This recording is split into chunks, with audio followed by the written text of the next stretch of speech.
Justin Williams with another episode of Dirt Time Adventures. Today we're going to be testing out a new knife I got, and the whole purpose of today's video is to help you guys come up with some ideas on how to effectively test your knife before going out into the bush for an extended period of time.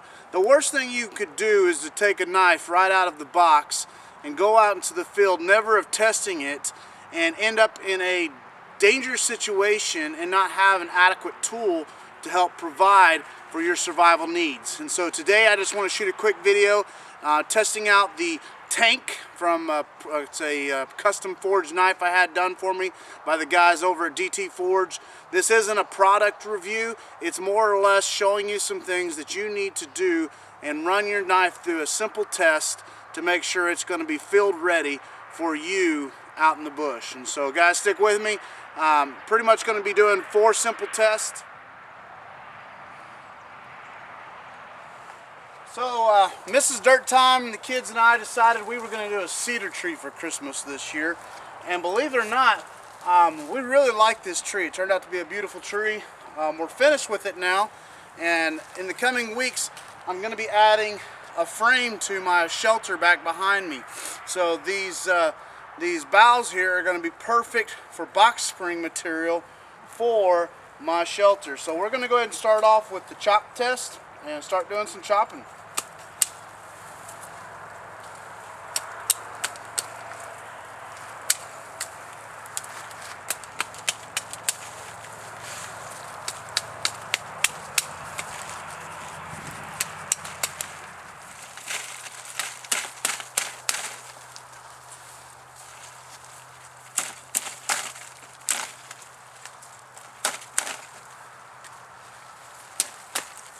So overall, the chop test did real good. I was able to remove all those branches and a lot of the lower ones, and it's just I'm pretty impressed with it. It's a pretty solid piece. I'm gonna chop through the core of it just as if I was chopping down a small tree.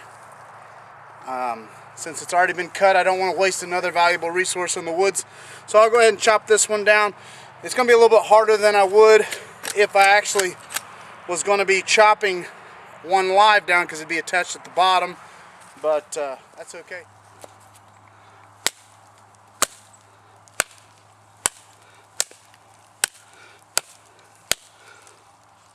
It's taking some pretty good chunks out of there, guys. Busting my knuckle up a little bit. Okay. All right.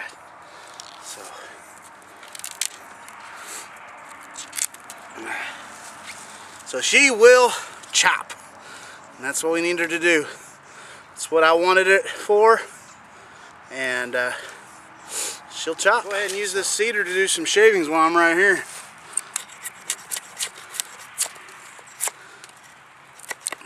Got a lot of knots in it, but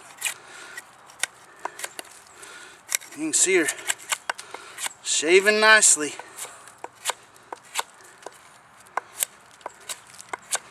After I just got done chopping the crud out of her, she still shaves nicely. Edge of the blade held up, man. I'm pretty impressed. No damage to the blade yet. Let's try some more. So we're moving on to batoning, and I probably should do my tip test first and make sure that passes, but the reality is if it don't pass the spine test, it's not going to matter if the tip breaks, because I can work with a knife without a tip, but I need a solid spine and structure that will work. And I don't know what type of wood this is, but it's a seasoned wood. I can't get a fingernail into it, so we're going to test this out. Got various dimensions. Take a look here. And so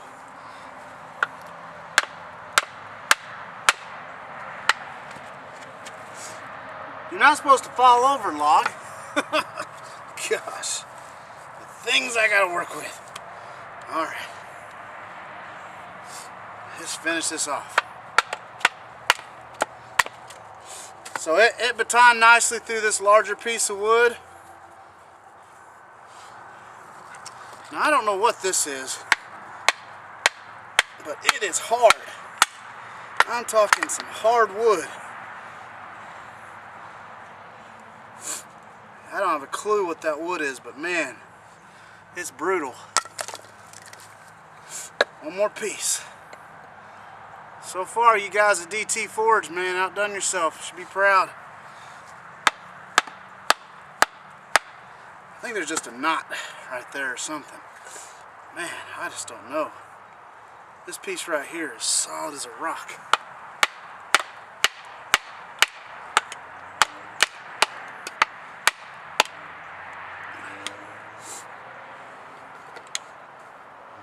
Man, I apologize about all the blood, guys. I promise you, it's just a cracked knuckle. Alright. So even through that really hard stuff, she batoned nicely. Went through the older seasoned stuff real well. And that's what this is, all seasoned wood, guys. So the tank is held up to chopping. It's held up to batoning. It's held up to... we did the debarking right afterwards, and so far it's passed all my tests with flying colors. And so the next one is a tip test, and I just used a stump and jam it into the stump. Once again, I should be wearing gloves. You can see I've already busted my knuckles from the stupid chopping method. And so wear gloves, use some protective gear. I am wearing eye protection, so that was my most important thing. But as bushmen and outdoorsmen, our hands are important. So take a note, do as I say, not as I do, and wear some protective gloves when you're actually using a knife in field testing like this. All right, well, let's move on to stumping. So I want to assure you guys too that I'm not trying to break this knife. This isn't a knife that was given to me so I could do a product review on. I paid cash money. I had this design. I personally bought this knife with my own money. So I do not want this thing to break. But at the same time, I'm not going to mess around when it comes to testing it. So as badly as I want this to pass and not break in this stump, I'm not going to baby it. So I'm going to give it 5 or 6 real good jabs and twists, testing the tip to make sure that this tip is going to hold up. And so we'll give it a shot. Here we go.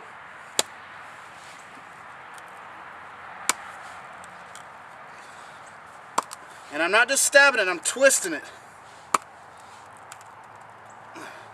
And you can do a barrel test with metal, but a stump works just as good for what I'm doing.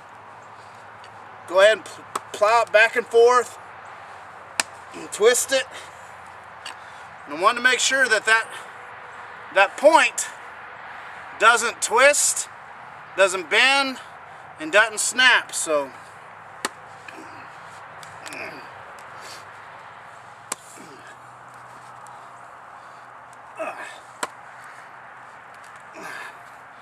well, that was every bit of 12 or 15, and she still held up perfectly. I want to give you a close-up here, though, so you can see how deep she's driving in.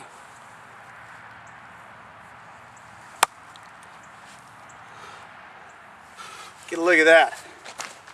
I mean, I am taking that blade and driving it in there.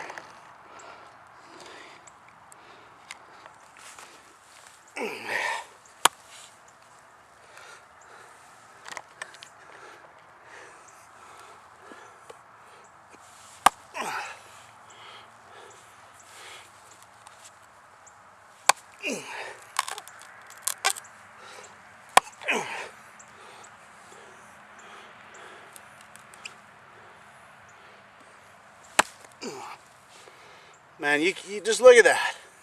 This blade is something else.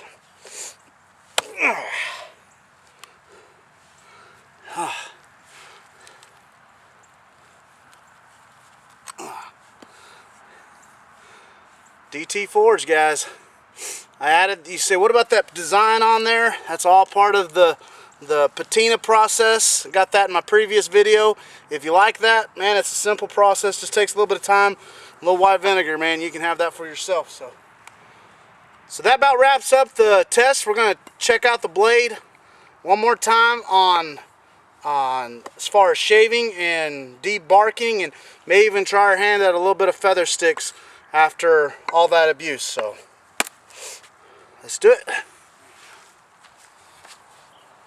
Alright, well, everything's pretty well wet out here from the storm we've had and all the flooding, so not sure quite how well some of this wood's gonna work, but it still debarks nicely. And that's just some rough scraping there.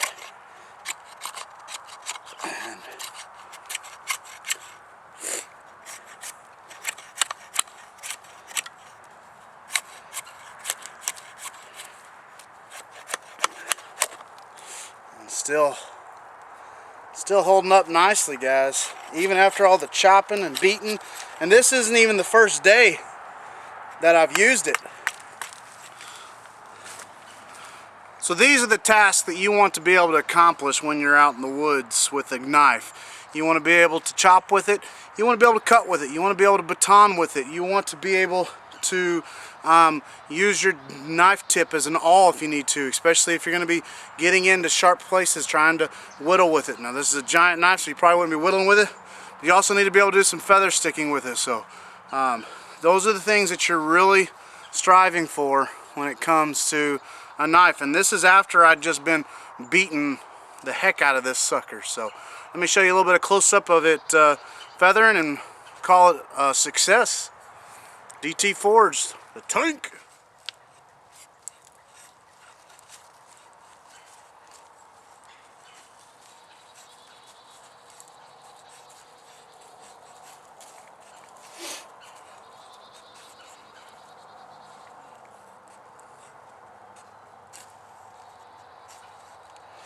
And so she might be a little dull from everything I've already put her through, but she's still making curls. Oh, there she is. She's still making curls.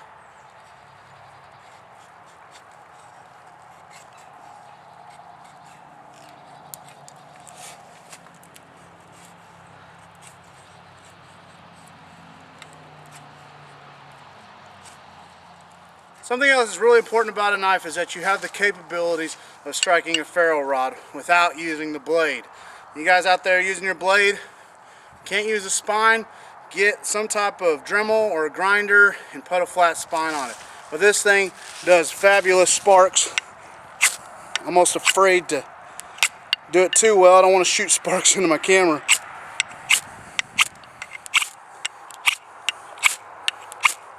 Thanks for checking out my field testing video. Once again, the whole purpose of this was not to review a knife, but to give you some practical applications when it comes to testing your knife before you take it out into the bush. The last thing you want is to take a good knife that you paid a lot of money for and it fail you in the field. So be sure to try these tests that I just put them through. Do a baton test to test the spine, a stump test to test the tip, do a chop test to test the blade, and then you can the blade in strength and durability, and you can see there's no chips on this knife. And then you can do a bark removal or feather stick test to test the sharpness. And so I caution you though that I'm not liable for any of your broken knives. You go out there and buy a black and orange knife and it fails these tests, you're out that money. I'm not liable for anything you do to your knife and say, oh well, Dirt Time Adventures said to try this and it broken. So you test your products, your knives at your own risk. And so I love a lot of the guys' philosophy out there. Robert Allen says, buy once, cry once. And I like that philosophy. And so definitely get you a good blade. This is one of your most important tools you're going to purchase. So make sure you don't skimp in this area and get out there and test it. Don't just buy it and carry it on your hip and think you're going to be good when it comes to being out in the bush. If you don't know how to use your knife, then you're not going to be able to effectively utilize it in the field. The only other test I would do, and I'd encourage you to do, is do a sheath test. And the sheath on this one here is a Kydex, and it fits pretty snugly, but it's not quite as tight as I'd like it to be. And so I'm pretty sure the guys there at DT Forge could put in another rivet right here to make it more secure, but you want to make sure that that's going to stay in there, you know. And I'm afraid, if you can hear that, there's some play in there. I'm afraid that that might slip out, but I'm pretty positive it's going to hold up. But do a sheath test too. So thanks for tuning in to another episode. And for you guys out there that have been wondering what happened to the Pathfinder system, I'd be honest with you. I'm in a point now where I have to do a solar ignition. And for the last week and a half, 2 weeks, I have had overcast. So I've not been able to shoot the solar ignition for the Pathfinder Block 5. But that's coming, so be sure to stay tuned. I am hoping that tomorrow we're going to get some sunshine and I can get out here and do a solar ignition and shoot the whole Block 5, which is combustion and fire. It's going to be a great video and get back on the Pathfinder system. So, once again, this is Justin with Dirt Time Adventures. Keep it practical, primitive, and prepared.